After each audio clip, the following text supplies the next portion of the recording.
Hey, everybody, welcome to the Quick Talk Podcast. Josh here. I'm actually like a correspondent news reporter reporting live to you right now. Well, not live because you're obviously listening to this maybe whenever you want in the future, but I'm in Portland, Oregon. Oregon. I'm in Portland, Oregon. Brandon, which is it? Oregon. Okay, yeah, that's where I am right now with my good buddy Brandon Vaughn. Just having a great time with him and his family. We've become good friends. And we're going to do a podcast because we have so much to share with you guys. But more importantly, the reason I'm here is I've kind of twisted Brandon's arm. I've asked him to take some time out of his busy schedule to help me add more training content into the Automate Grow Sell Bootcamp. You know, we've had hundreds of people go through it. It's been unbelievable, life-changing in many, many cases. But there's some stuff that like needs to be updated or I'd like to get an outside perspective on. And Brandon has an incredible company, and even though he probably doesn't want me bragging on him too much, so you understand what he's done, his company's like north of 3 million now, and he was actually a lot further ahead than I thought. Their goals for this year is really high, and he's just a regular guy, but he has a very systemized business. In fact, if you guys follow me on Facebook, I'm going to have some videos coming out showing his fleet of trucks at one of his 3 locations. I'm going to have just an overview of his shop, some of the internal systems they do, and just kind of get some like behind the curtain footage of kind of how they do business and what his philosophy is. And that's really why I'm here. And I wanted to sit down and talk with him today briefly with the podcast, but we're going to make it fun. We're going to Brandon Vaughnicize it. I like that.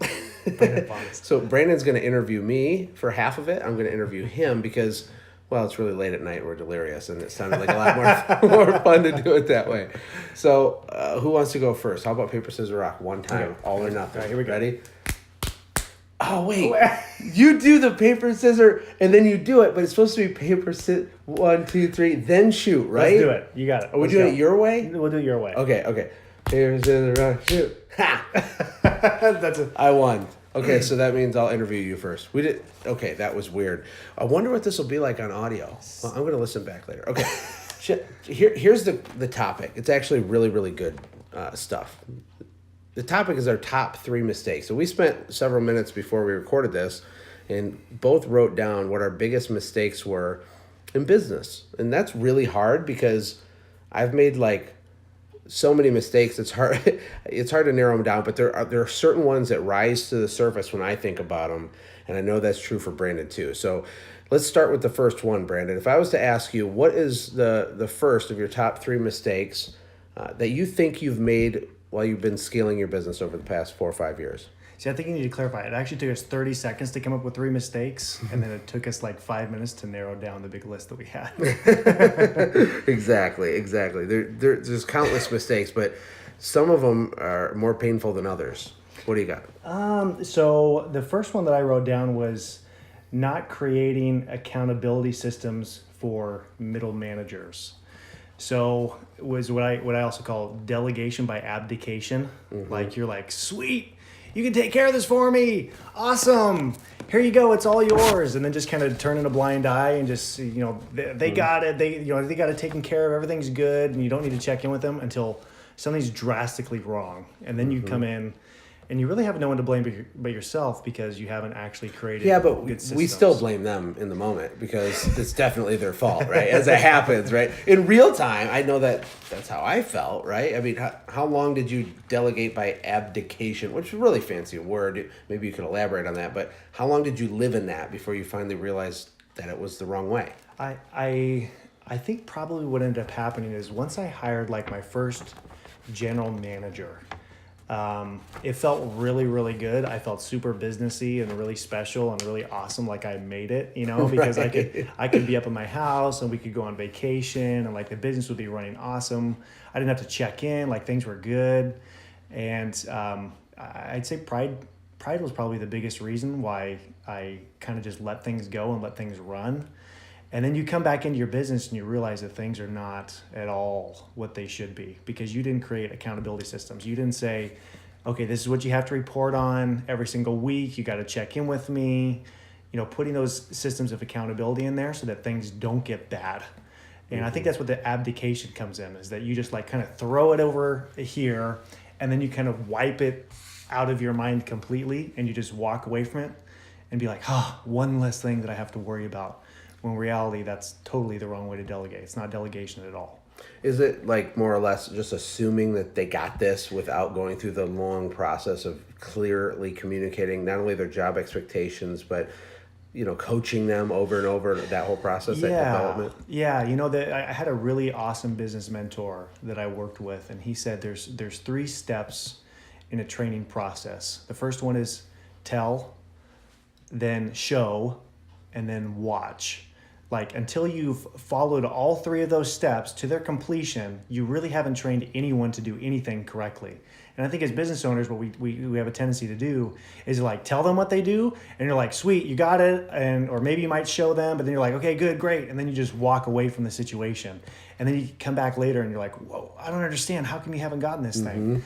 But you didn't follow those 3 steps, and I mean, it's fun. It kind of goes back to the core issue of, should we blame ourselves or should we blame other people? And people hate it when I say that, because they're like, Josh, you don't understand. My employee, he stabbed a customer. It's like, okay, you win. That's valid. Right. It's not you. It was definitely that guy. But no, the general point is that if in general your default rule is to look at yourself when bad things happen, it's easier to fix, because if you're having trouble developing leaders underneath your leadership, which is that middle management thing that Brandon's talking about, it's because of you not clearly communicating. So that's good. We could spend days on that, Brandon. It's true. It's my turn now. Oh, okay. I can ask you a question. Oh, perfect. Okay, I'm ready. So Joshua Latimer, what was one of your top mistakes that you made in building your business?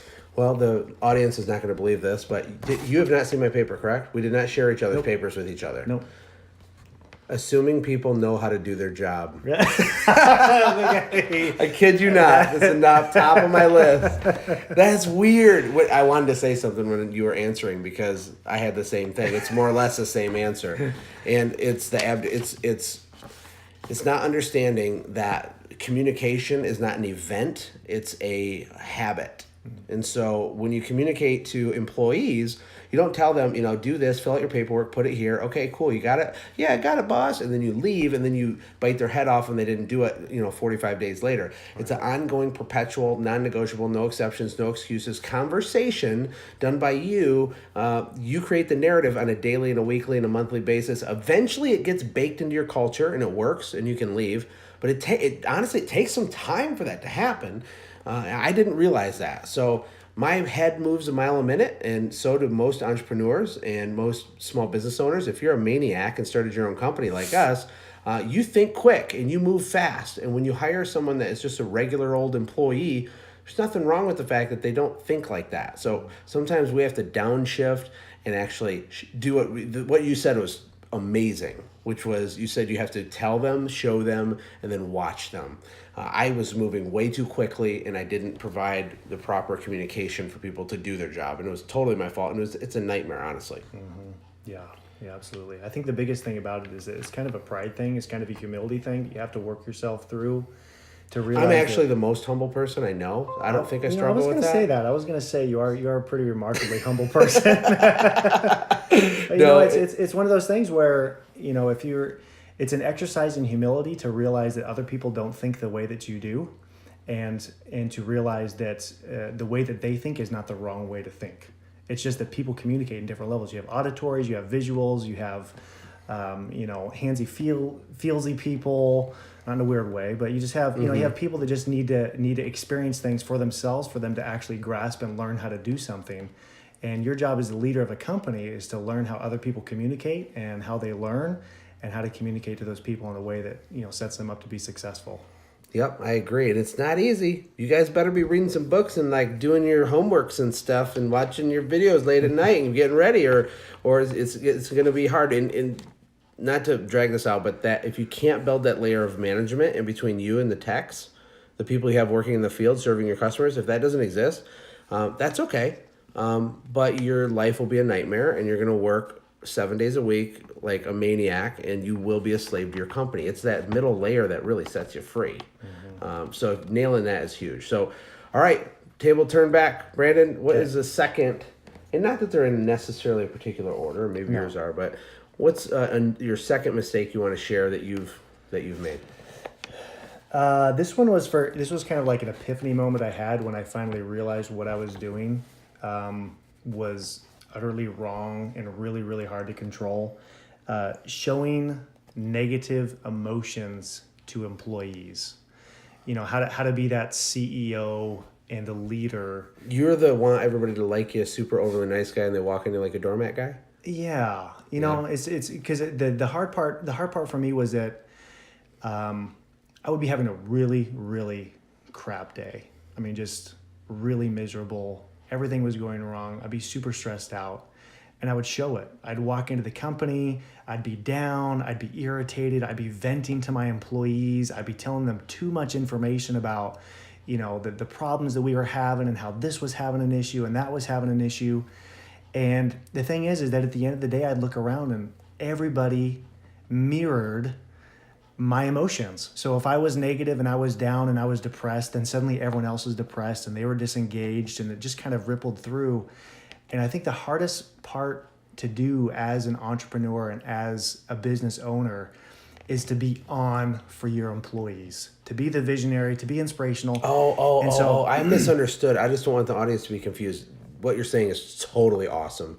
I thought you were saying you had a hard time, being hard on your employees or holding them accountable. That's not what you're talking about, right? You're talking about not letting your personal CEO behind the curtain stress bleed into their lives, even though it doesn't have to affect them. A huge turning point for me was when I made the decision that no matter what, when someone said, "Hey, Brandon, how's it going?" I answered, "I'm doing awesome. How are you doing?" The big smile and a high five and just like, "Yeah, absolutely. Things are going great."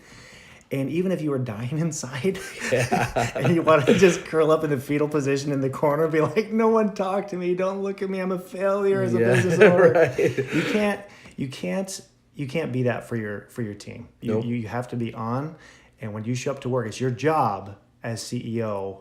And even if you are an owner operator with one single employee, it's your job as CEO and inspirer and leader to cast that positive environment for your staff and your employees. And so I made that mistake a lot when I was growing, because it was really stressful to grow as quickly as we did some of the years, and came with a lot of headaches. I had my first panic attack in my business in like year 2. Never had a panic attack in my life. Like, it was hard not to wear how I felt on my sleeve. And so it cost us. It cost the team, and it impacted my culture. And so I had to make a mind shift, and that was a tough lesson to learn. Man, that is, thank you for sharing that. That's awesome. And it's really important for people to understand the blood, sweat, and tears and how hard this was. I mean, this didn't just happen. We're sitting in Brandon's office. He has actually 3 different locations now. And we're in his original one. And it's amazing. And we're walking up. He has a loft up in the shop, and it's really cool. And we're walking up there, and he's like, I built this myself, Josh. Like, out of necessity, it's like I could just see him out there sawing and hammering and answering the phone, and it's just amazing. But it is a very immature form of leadership to get really frustrated in front of your staff, and it takes a lot of discipline to keep your mouth shut and to have a steady hand. Because if there's one thing that employees really want more than anything, it's certainty and stability. And when you're running around like a maniac, guess what they're doing when they go home? They're job hunting is what they're doing. Right. Because they have no sense of security. So it's very good. It's true. Okay, so back to you, man. Okay. Flipping it back. Number 2, mistake for you in business. This one is actually applicable to my software company, but it still will help. It'll still help all the service companies, right? Because I had the cleaning business for a long time, but when we were writing our top 3 mistakes, I couldn't help but have the certain ones come to the top of my head that are most recent for me. But this is what it is. Thinking if I build it, they will come. It totally applies to service businesses. It Are does. you kidding me? It does. This service is going to be the best service that anyone will ever want. This add-on service, and I want to buy this thing for $1,000, and then it's like customers are going to want it, and they're going to do it. Yeah. All I got to do is buy this huge truck mount awesome thing, and then I'm going to be a bajillionaire. No, but the reason for me, I didn't have that problem with my service company. I was hustling and working dark to dark and knocking doors. Literally, I really did that, for forever, for like as long as I could. I sucked at it. I wasn't good at it, but I worked and sold and ground. But with the software, just due to complete ignorance, I looking back, it's like, I don't even know why I thought this. I didn't realize I consciously thought it, but I really thought if you build something really neat and really useful and amazing because it's on the internet, that you win. And so I did not, as salesy as I can be, and I love sales and marketing and inspiring people. I had zero plan in place at all when we launched Street Bidder, which was what it was called originally, and then we changed the name to Send Jim.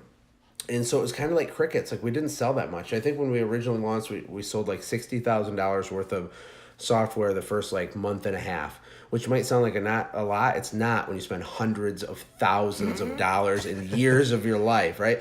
Because I had like one channel partner and he like promoted it to his list and did like an interview, and then I was sitting there and nothing happened. It's like, okay, we got like 50 customers and stuff. Look, with your service company, I don't care what kind of company you have, I can tell you for sure, like, I can't say it's a more important part of the plan. You know, I'm talking about the difference between sales and marketing and the product or service itself, but it's at a minimum even equal partners with it. Mm-hmm. Like, you could have the best product in the world and fail, and the best service in the world and fail if you can't sell it and market it. And you can have a really mediocre, crappy product and make billions of dollars. And we've seen that over and over. So if you build it, they will not come. I learned it the hard way. Hopefully you do not. Do you have anything to elaborate on with that? I'll just say, when you built it, I signed up for it. So I'm yes, you were one of the people on that email. I was original Street Bidder, baby. Love that thing. Yeah, and didn't it break and like you got mad at us? Not going to talk about that in the podcast. Our software is perfect. It's perfect. Sign up today. Go to sendjump.com. Actually, no, it didn't break, but yeah, there was definitely some speed bumps on it, but I mean, you took care of us. I mean, oh man, business is so easy, right? Right. Yeah, it's so easy. It's the best thing ever. Everyone should start a business because we'll just make so much. It's like free money. No, not at all. So, what's number 3 for you, Brandon? Okay. Your third mistake you can share. This one sounds like, I don't know if this sounds like a humble brag, but being too nice to employees. It's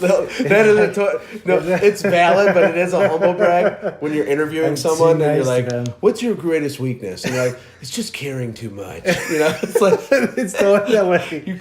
I kind of relate to it. I was like, "How do I word this?" But you know what it is? It's not fixing issues that you see are problems the second you notice them. Like, I'll give you a couple for instances.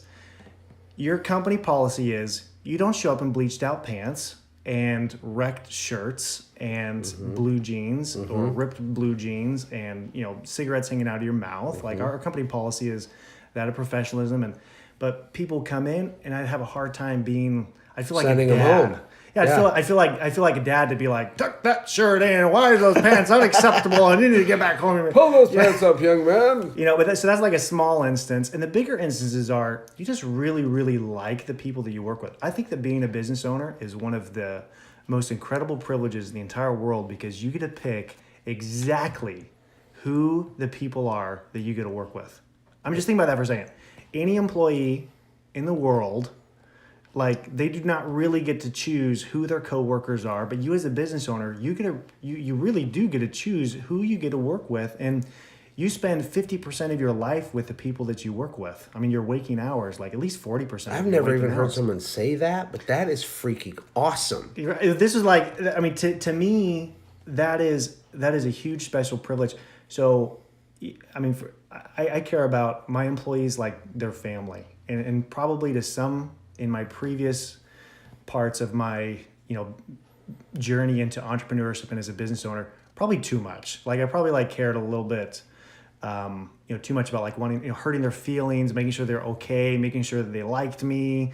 And when you're a boss, you have to, still set the line. You have to make sure that your employees follow, because it's not just your employees that you care about, it's also your customers, and making sure that your business is healthy so that you can make everyone's paychecks. Like, it's time to put your dad pants on sometimes and make sure that things are good.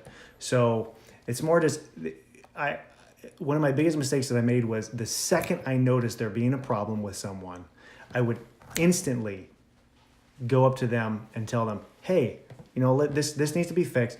And the amazing thing is that when you do that right away, rather than waiting weeks on end, it gets way, way, way harder to do it. The longer time Way goes, harder, because now you're building it up, and then they're setting. And then all of a sudden more. they're like shocked that you're even mentioning it. Right. So it's like you have to bring it up the second you see it. And I didn't do that when for the first several 4 years of trying to grow my business. It was very, very hard for me to do that, and it cost me. I mean, lost some really good employees to kind of a cancerous attitude just because I gave them too much leeway, and then it ended up being weird. I've done the same thing. I've always joked that I've been stabbed in the back by employees, but I've also been stabbed in the front.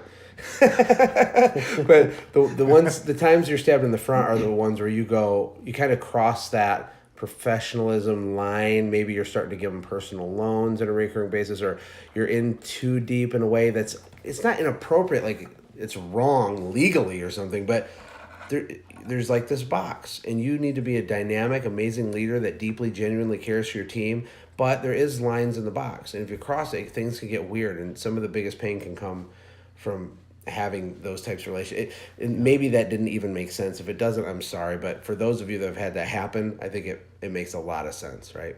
I think it's tough when the people who you end up getting closest to have the ability to hurt you the most. Mm-hmm. And it's, that's true of every aspect of our life. But when it happens in business and you let that happen too much, it can end up causing a lot of problems. That's why it's so important to make sure everybody in your company understands the rules of the game. Yeah. Because you don't have to be the bad guy to be the bad guy. The rules are the bad guy. If you ever watched that show back in the day, there's this British nanny, forget her name, Joe, I think, and she had this Nanny 911. It was like that, but her technique was a little different. But it was called Super Nanny. Oh yeah. And so she went to these houses, and the kids were just absolutely insane. They're little demons running around the house, just terrorizing. And within 2 or 3 days, she had them just completely fine. But one of the things she did is she had this thing, this board, like a whiteboard, that had the rules on it. And so let's say one of the kids is a biter, and so she'd write bite. And then below it said, you go in the naughty spot for 5 minutes. You bite again, then this happens. And then if you say a swear word, you little monster 5-year-olds dropping F-bombs running around the house. If you do that, then this happens. And if you do this, then this happens. And so she'd sit down and give him a cookie, be like, okay, cool. Like, here's the new rules. It's really awesome. Like, you're a great kid, give you a noogie. Okay, cool. You're good. Just go live your life, be a kid. But just, just make sure clear. If these things happen, then this is what will immediately also happen. And so the kids test her. But my point is this. When the rules of the game are known, you can move quickly, like Brandon said, and it's fine. Like, you don't have to be mean or rude or anything. The guy with the bleached pants comes in, and it's a part of your regular weekly meeting. It's part of your core culture because you've consistently drove it home. He walks in. Tom, dude, your pants aren't acceptable. You're going to have to go home and change. And when you come back, I just need you to fill out this write-up form or whatever. Right? Like, it's like, and then you don't have to be mean about it. It's just like 2 + 2 = 4. Oh, bummer. Yeah. Bummer. You wore your holy shirt. Oh, dang it. All right, I'll see you when you get back. Yeah. And then you got to fill out the thing. And you don't be a jerk about it. But anyway, I don't know. It's fighting up front. It's clear communication and then moving quickly, like you said. I like the thing that you said the most is that you move quick. Boom, right then. Right. Someone's got a negative attitude. It's like, Rob, come here. I need to talk to you. Yep. Hey, I'm feeling some weirdness. Yeah. I can't quantify it, and I'm not calling you out. Like, I don't know what's going on in your personal life, but you can't have that while you're here. If you need some time off, let me know. If I can help you and serve you in some way. But you said some negative things about one of our clients in front of the new guys. That's absolutely unacceptable, and don't do it again. Yeah. Boom. Yeah. That was one of my toughest things. What about you? What about number 3? Number 3 for you. Number 3 for me was, and this was true for both my service business and the software business. And everybody will be able to relate to this, I think. It's hesitating to charge what our product was actually worth. Dude, right? That should be my new number 1. Right. Yeah, that's money. And man. Part of it is fear and self-limiting beliefs and all the normal stuff that we talk about. And part of it is just ignorance. Just I didn't know. We don't understand the true cost of doing business. In fact, while I'm here in Portland with you, we're developing some training stuff. We're putting together a whole bunch of epic boot camp teachings. It's going to go into the Automate, Grow, Sell Boot Camp 3.0, which will be coming out shortly. We're going to be talking about accounting and planning and budgeting and financial stuff and just an array of things, because people don't know, and none of us knew until someone taught us. We didn't just wake up one day and be like, I understand my COGS and my budget now. Top line and bottom line, and gross margin and net margin, and here's my customer acquisition cost. But I don't even say that. I say CAC, because that makes me sound more fancy. Like, all this was learned somewhere, like in a book here and a forum there, and then some crazy guy said it here, and then it was reaffirmed by my mentor over there. And putting it together is hard. So I didn't charge enough for my stuff. And here's the consequence of it. Not only are you broke and stressed out and your life is crappier because you have less money, that's the obvious consequence. But what it does is it slows down the momentum of your company. You can't reinvest. You can't move on opportunities. Let's say that a competitor goes for sale. Well, you don't have any money, so you can't move on the opportunity. When you have more margin, you understand your price structure, and you understand how to properly price things, you just have more options. It's not about buying jet skis and being an arrogant butthole who thinks he's awesome. It's about pricing your products and your services at the level they need to be so that when you're at scale, it still works and supports middle managers and health benefits and all this other cool stuff that you're going to need to pay for later, because you keep telling everybody you're going to build a $3 million company. Okay, cool. So you keep telling people that's your dream, but you're pricing in a way that you're going to run out of margin completely when you get to 500,000, right? Mm-hmm. So you need to know your numbers and all that. I didn't. Plus, I was freaked out. I mean, I remember the first time I raised my price. I think I was online and I was reading a forum from Kevin Dabrowski. Are you familiar with him? Oh, yeah. He goes way back. Yeah. Super, super smart. And he had this book called $600 an Hour. And he was just actually in the webinar that I did the other night. The guy's amazing. But he just kept telling everybody to raise their price, and we're all idiots and we just need to raise our price. He's like, "What? I made like $1,000 in 3 hours today." And he'd like type it in the forum. I'm like, bullcrap, this crazy Canadian made $400 an hour. And I'm like on a gutter job or something. And so I just decided on my next job, which is a $300 job, that I was going to just change the price to $600 for no reason. Like, I didn't actually add more actual value. I didn't change my process. I just changed the actual price and was like, well, I'm going to roll the dice. I give it to the lady. Bold move, Josh. Right. I just did it, and I thought she might almost be like disgusted with me or something. Like, I felt dirty. And she's like, "Oh, awesome, cool. When can we do it?" And I think I stared at her for like, it felt like tunnel vision for like 4 minutes, like going, "Wait, what? You're gonna do it?" Part of it is just doing it, right? Yeah. What's your experience with that? I'm the exact same way. One thing that always amazed me about my dad was so unabashedly unashamed about giving a price to a customer. I mean, I go out on a bid with him, and he'd go up to the customer and he'd just rattle off the price and just look him like dead in the eye and just like without even hesitating 1 ounce, and giving them the number like he had $1 million in the bank. Like he could really care less if they said, "Yeah, I want to hire you." And I think your dad was an OG. Dude, he's original gangsta sucker. You know those little memes on Facebook where it puts a gold chain around their neck with the Thug Life hat? Yeah, yeah. I could just picture him being like, "It's $400," and it's like, I can't say those words on my podcast. Anyway, that's one thing that always impressed me about him is that his closing ratio was always astronomically high, and the prices that he got were always exactly what was worth it. He wasn't price gouging. It wasn't some unethical thing that he was doing. And customers always realized the value that he was offering. And I think the biggest problem is just, self-limiting beliefs. People just get stuck in their mind that they're not worth that much. And honestly, exactly what you said was a big mistake that I had in my own business. Because what would end up happening is that I would give someone the price that I knew was in my mind. Like, I'd be like, okay, this is like $675. Oh gosh, it's too much money. If I tell them $675, if I tell them $675, they're gonna say that they don't pay their attorney that much money. It's just like, so it's gonna be $420. It's $420. And then they'd be like, "Really? Is that all? Oh my goodness! Yeah, let's see." I'm like, "Oh no, come on! No! I think it was $675." I've so done that. We've done it with our software thing. I mean, okay, so after our software launch, we do our little thing. We're like, not good. Okay, no one understands our thing. We have to actually sell it. Well, we get people that would call up, and it's like back then, our app did like way, way, way less. This is like 3.5, 4 years ago, and we only charged $40 a month. And it was a really cool app, and we spent all this money, and it was amazing. People liked it, but no one knew about it. Occasionally, we get people to call up, and they'd be like, $40 a month, eh? Right. I'll tell you what. Let me make you an offer you can't refuse. I'll tell you what. I'll give you 20. But I'll make sure I write you a nice review on that app thingy. It's like, and we were like, honestly, as embarrassing as it is, like we would do that sometimes, and we knew better because we had already made tons of money and sold like high item ticket things like in a service company. But when you're in something new and maybe your business is new and there's fear and you don't really know what you're doing, we do all kinds of dumb stuff. All of us, including me.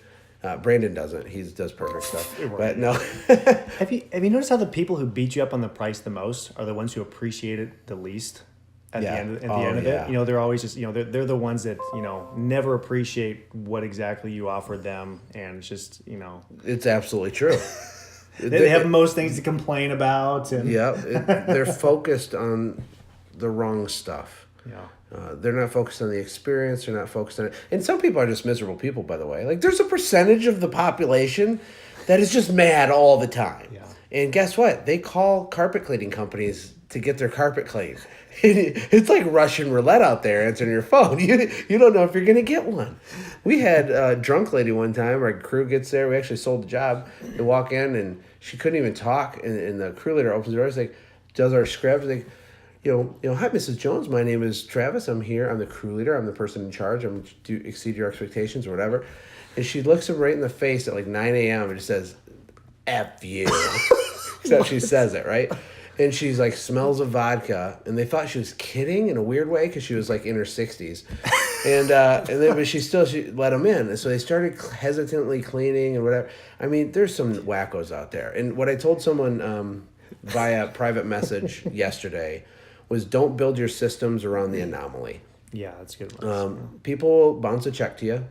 Not as much as you think. Most people overthink that fear, but it can happen. Who cares? You will submit a bid to a commercial account and screw it up and it will be not profitable. Who cares? You're going to stop submitting bids to commercial accounts?